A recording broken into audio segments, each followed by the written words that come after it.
नमस्कार, मैं हूं मृत्युंजय कुमार झा और कमोडिटी सुपरफास्ट में आपका स्वागत है।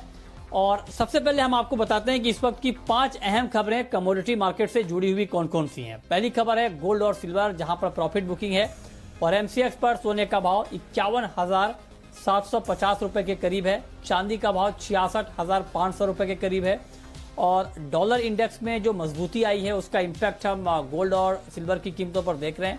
इसके अलावा क्रूड की बात करें तो कच्चे तेल की कीमतों में तेजी है। ब्रेंट क्रूड का भाव $45 के करीब है, 1% की तेजी है और WTI क्रूड का भाव $42 के करीब है, करीब करीब 0.25% की मजबूती यहां पर दिख रही है। मैक्सिको की खाड़ी में तूफान से ऑयल उत्पादन पर इंपैक्ट पड़ा है। इसके अलावा एग्री मार्केट की बात करें तो आज एग्री मार्केट में चने की कीमतों में जोरदार तेजी है और चना वायदा 4550 रुपए के ऊपर चला गया और आपको बता दें कि करीब पहुंच चुका है और आज 3% से ज्यादा की तेजी चना वायदा में दिखी है। मांग बढ़ने की बात की जा रही है, उसका बड़ा इंपैक्ट हमने कीमतों के ऊपर देखा है। इसके अलावा मसालों की बात करें तो यहां पर शानदार तेजी है। हल्दी वायदा में करीब 4% का उछाल है, 6050 रुपए के करीब है भाव। कोरिएंडर का वायदा 6800 रुपए के पार है और हल्दी की घरेलू बाजार में जबरदस्त मांग है। आने वाले हफ्तों में जीरे की आवक घटने का अनुमान है, मसालों की एक्सपोर्ट मांग बढ़ने का अनुमान है। इसके अलावा ग्वार वायदा में प्रॉफिट बुकिंग है, गिरावट है। ग्वारगम का वायदा 6350 रुपए के करीब है। ग्वारसीड वायदा भी करीब 1% नीचे है। तो ये इम्पैक्ट है एक आप कह सकते हैं कि प्रॉफिट बुकिंग का, लेकिन ये कहा जा रहा है कि ग्वार की जो खेती वाले इलाके हैं वहाँ पर बारिश कम है और उसका इम्पैक्ट खेती के ऊपर पड़ा है। तो ये 5 खबरें, लेकिन इन 5 खबरों के बाद अब बात होगी 5 ट्रेडिंग कॉल्स की और ये बताने के लिए हमारे साथ अजय केडिया हैं, केडिया कमोडिटी के एमडी। अजय जी, बहुत बहुत स्वागत है आपका। गोल्ड में क्या किया जाए आज के लिए? Good evening Mrityunjay. देखिए, गोल्ड की बात करें तो शुक्रवार के सेशन में भी हमने देखा प्राइसेस 52,000 के नीचे ही ट्रेड करा। वॉलेटिलिटी कुछ बढ़ी जरूर है, बट इंटरनल मुझे लगता है 1920 से 1970 का जो ब्रॉडर रेंज है इसी में ट्रेड करेगी और जिस ढंग से डॉलर इंडेक्स फिर से 93 के ऊपर निकला है, ये कहीं ना कहीं प्रेशर करता हुआ ही दिखा रहा है। तो आज के लिए मुझे लगता है कि गोल्ड को करंट मार्केट से भी बेचा जा सकता है या 51,900 का लेवल सही रहेगा। जो डाउन साइड में 51,200 तक का लेवल हम गोल्ड में देख पाएंगे।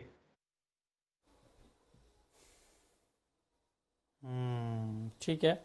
इसके अलावा क्रूड का मार्केट आपको कैसा लग रहा है? कच्चे तेल में क्या किया जाए? मुझे कच्चे तेल की बात करें, नो डाउट खाड़ी में जो अभी तूफान एक आया उसकी वजह से नेचुरल गैस और क्रूड में थोड़ा सपोर्ट जरूर मिला है, बट जब तक क्रूड ऑयल 32-25 के ऊपर क्लोज नहीं करता है, हमें लगता है मार्केट एक दायरे में रहेगा। जो 3100 का लेवल नीचे में बेस दिखा रहा है और 3225 ऊपर में रेजिस्टेंट है। तो आई थिंक मार्केट काफी सीमित दायरे में, क्योंकि एक तरफ हमने कोविड के केसेस बढ़ते हुए देखे जिसकी वजह से डिमांड नहीं है। तो आज के लिए हमें लगता है क्रूड 3200 पे बेच के चलिए, 3250 का स्टॉप लॉस रखिए, 3120 तक का लेवल देखने मिल जाएगा। अच्छा, ठीक है। कॉपर में क्या आज के लिए इंट्राडे के पॉइंट ऑफ व्यू से ट्रेड लिया जाए?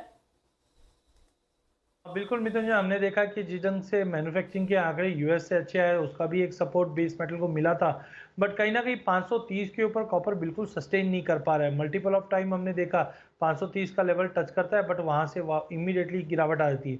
आज के लिए हमें लगता है 522-23 की रेंज में बेच के चलिए, 526 के ऊपर का स्टॉप लॉस रहेगा। इमीडिएट टारगेट 516 तक का दिखाई देता है। ठीक है। चना वायदा में आज बहुत बड़ी तेजी हम देख पा रहे हैं, 3% से ज्यादा दाम बढ़ गए हैं। क्या अभी और तेजी बाकी है चने में? बिल्कुल मिथुन जी, पहले भी हमने कहा था कि चने के जो फंडामेंटल काफ़ी स्ट्रांग है। नो डाउट बीच में हमने एक रेंज बाउंड ट्रेड होते हुए देखा, जिस ढंग से अभी की जो स्विंग है खरीफ की वो काफ़ी अच्छी हुई थी, बट ओवरऑल हमें लगता है कि अब जिस ढंग से अनलॉकडाउन ओपन हो रहा है, धीरे धीरे डिमांड बढ़ना चालू हो चुकी है, जो हमें लगता है प्राइजेस 46-50 तक का भी लेवल दिखा दे। आज भी हमने अच्छी तेजी देखी है। करंट मार्केट में भी अगर बाइंग की जाए, मतलब 4500 के करीब, तो इमीडिएट टारगेट 4580 का रहेगा। ओवरऑल 46-50 तक का लेवल अगले एक हफ्ते में दिखा सकता है। ठीक है। मस्टर्ड में क्या लगता है आपको? सरसों में अभी बाइंग करके चलना ठीक रहेगा, खरीदना चाहिए या थोड़ा इंतजार करें, वेट करें, क्या करें? देखिए, पिछले हफ्ते भी मैंने कहा था जब तक सरसों 5,000 के ऊपर मेंटेन है, अप साइड में हम करीबन 5450 से 5500 का भी लेवल देखें। जिस ढंग से ऑयल की डिमांड और खास करके हम सरसों की बात करें तो एंटीबायोटिक ऑयल रहता है, इसकी वजह से कोविड की वजह से भी डिमांड काफ़ी बढ़ी हुई है। तो ओवरऑल हमें लगता है सरसों में तेजी का ही रुख है। आज के सेशन की बात करें तो 5200 के ऊपर होल्ड करने पे हमें बाइंग करना चाहिए, जो ऊपर में 5300 तक का लेवल दिखा देगी।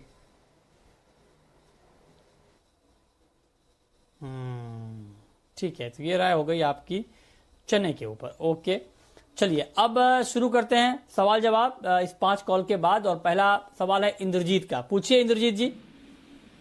हाँ मिथुन जी, मेरे को सिल्वर में भी मैं क्लियर होकर बैठा हूँ। मेरे को सिल्वर में नवी एंट्री लेना है, तो कौन से रेट में लूं और नीचे में 55 तक की गिनती रखूं भैया? ये आपने बड़ा महत्वपूर्ण सवाल पूछा है। चांदी में आपको नई खरीद करनी है। अजय जी, किस भाव पर नई खरीद इनको चांदी में करनी चाहिए? ये भी पूछ रहे हैं क्या 55,000 का भाव ध्यान में रखा जाए? क्या सुझाव होगा आपका? देखिए, मुझे लगता है मार्केट में जो बहुत अच्छी रैली आई थी उसके बाद अब मार्केट एक कंसोलिडेट कर रहा है। डाउन साइड मैं भी देख रहा हूँ, बट इमीडिएटली मुझे लगता है प्राइजेस 60,000 से 62,000 के बीच में पहला कंसोलिडेशन रहेगा। अगर इसको संभल जाता है मार्केट, तो ये मुझे लगता है एक अच्छा बाइंग अपॉर्चुनिटी रहेगा। तो टाइमिंग इनको बाइंग से बचना चाहिए। मुझे लगता है 62 तक भी आए तो हम लोग एक फेज मैनर में बाइंग कर सकते हैं, but as on current market में वेट करना चाहिए। ठीक है, अगला सवाल राहुल का है नागौर से। पूछिए राहुल जी। सर, मेरे को इस कपास खली में पूछना है कि अभी इस मोमेंट पे बाजार में आ गया कि इसको बेचना चाहिए या खरीदना चाहिए? कहाँ जाएगा मार्केट, किधर? कपास खली में क्या होगा आगे अब अजय जी? क्या ये भाव अभी का जो ताजा भाव है कपास खली का, ये खरीदने का भाव है या अभी थोड़ा दूर रहा जाए? क्या सुझाव होगा आपका? देखिए, फंडामेंटल मैंने पहले भी कहा था जब 1750 के भाव थे कि काउंटर बहुत स्ट्रांग है। जो हम सितंबर एंड या अक्टूबर मिड तक की बात करें तो 2500-2600 का भी लेवल दिखा देंगे। नो डाउट रिसेंटली काफ़ी बड़ी रैली आई, उसके बाद उम्मीद है कि थोड़ा प्रॉफिट बुकिंग आ जाए। बट जिस ढंग से महाराष्ट्र, गुजरात, एमपी में जो बाढ़ जैसी सिचुएशन बन रही है, तो काफ़ी क्रॉप डैमेजेस की न्यूज़ आ रही है, जिसके चलते प्राइजेस में रैली है।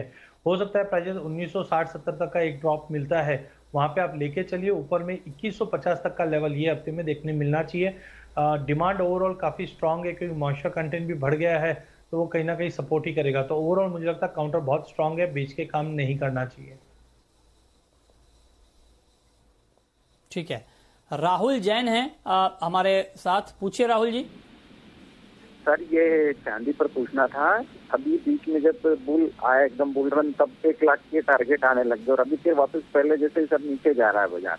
प्लस ये हो रहा है कि मार्केट में अगर फिजिकल का बेचने जा रहे हैं तो ये कम से कम 6,000 रुपये कम में बिक रहा है सर। तो लोगों ने जिनने हेजिंग कर दी ना सर, वो हेजिंग में भी पैसा लग गया और मार्केट में भी कम में बिक रहा है।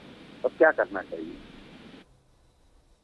ये बात तो ठीक है, ये बात हमने ये मुद्दा उठाया भी था इनफैक्ट कि ऐसा क्यों हो रहा है कि इतना बड़ा गैप है। तो कुछ लोगों ने कहा कि मार्केट चूंकि स्टेबल नहीं है, इसलिए फ्यूचर और स्पॉट का मार्केट इतना ज्यादा डिस्काउंट के साथ चल रहा है।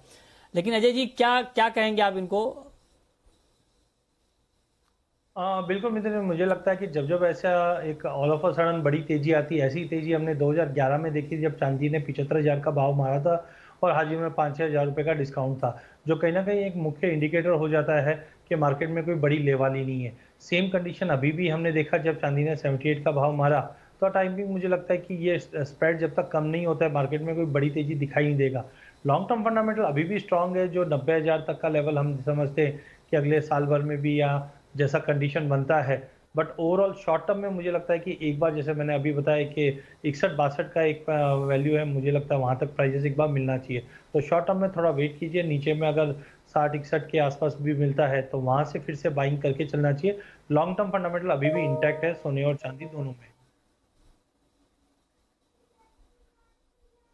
ठीक है, अगला सवाल राजेंद्र का है हरियाणा से। पूछिए राजेंद्र। नमस्कार सर। सर, करंट मार्केट पे निकल में क्या होना चाहिए? करंट मार्केट पर निकल में क्या करना चाहिए? अच्छा अजय जी बताइए, बिल्कुल ताजा भाव पर करंट मार्केट प्राइस पर निकल में क्या ट्रेड लिया जाए? 1109 का भाव है, करंट रेट पे बेचना चाहिए। 1118 का स्टॉप लॉस रखिए। 1095 तक का टारगेट देखने मिल सकता है, बेच के चलना चाहिए। ठीक है, बहुत शुक्रिया अजय जी आपका बताने के लिए कमोडिटी में कहां पर कमाई के मौके बनेंगे। तो फिलहाल इस बुलेटिन में इतना ही।